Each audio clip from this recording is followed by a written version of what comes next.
नमस्कार, मी कविता. तुम्हा सर्वांचं स्वागत आहे माझ्या चॅनल चिराग अँड कविताज वर्ल्डमध्ये.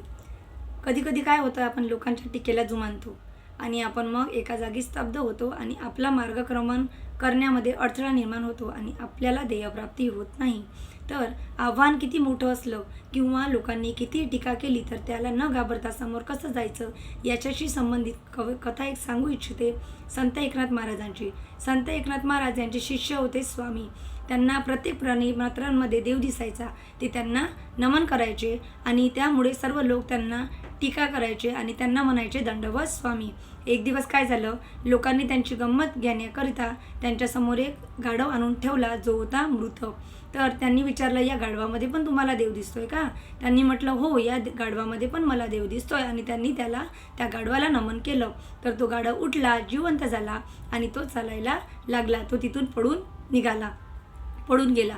तर हे सगळं संत एकनाथ महाराजांना समजलं. तेव्हा संत एकनाथ महाराजांनी स्वामींना म्हटलं की तुम्ही सृष्टीचा नियम मोडला आहे. जसा जन्म महत्त्वाचा तसा मृत्यूही महत्त्वाचा असतो. आता लोक काय करतील, जे मेलेले आहे ते सर्वांना तुमच्यासमोर आणून उभं करतील आणि त्यांनी तुम्हाला जिवंत करावं लागेल. त्या सर्वांना तुम्हाला जिवंत करावं लागेल. त्यामुळे मग आता संत एकनाथ महाराजांना त्या स्वामींनी प्रश्न विचारला की महाराज आता मी काय करू? तर त्यांनी म्हटलं की आता तुम्ही समाधी घ्या. तर त्यावेळी त्या स्वामींनी चरणस्पर्श केला संत एकनाथ महाराजांच्या पायाचा. त्यांना चरणस्पर्श केले आणि त्याच वेळी त्याच क्षणी त्यांचे प्राण त्यागले. तर लोकांनी मग संत एकनाथ महाराजांवर टीका केली की तुम्ही या व्यक्तीचा जीव घेतला आहे, तुम्हाला तुमची सत्यता सिद्ध करावी लागेल. तर ते सिद्ध करण्यासाठी काय करायचं? तर संत एकनाथ महाराजांना सांगण्यात आलं की हा दगडाचा नंदी, याला तुम्हाला गवत खाऊ घालायचं आहे.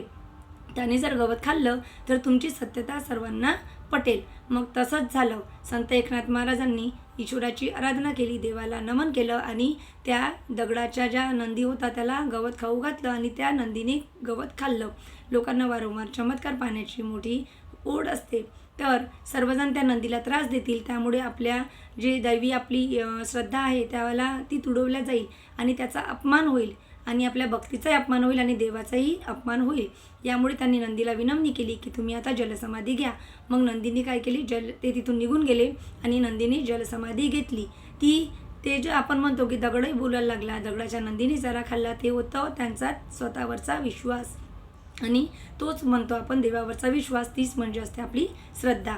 तर लोकांनी लाख टीका करू दे, पण तरी आपण जर डगमगलो नाही तर आपण आपलं मार्गक्रमण केलं तर आपल्याला यश नक्की मिळतं. संत एकनाथ महाराजांवर एक व्यक्ती 108 वेळा थुकली, पण तरीही ते वारंवार स्नान करायला जायचे. शेवटी ते थुकणारी व्यक्ती थकली आणि तिने त्या संत एकनाथांची माफी मागितली. तर असंच लोकांचंही असतं. जेव्हा तुम्ही महान पदावर जाता तर ते सगळं काही विसरून जातात.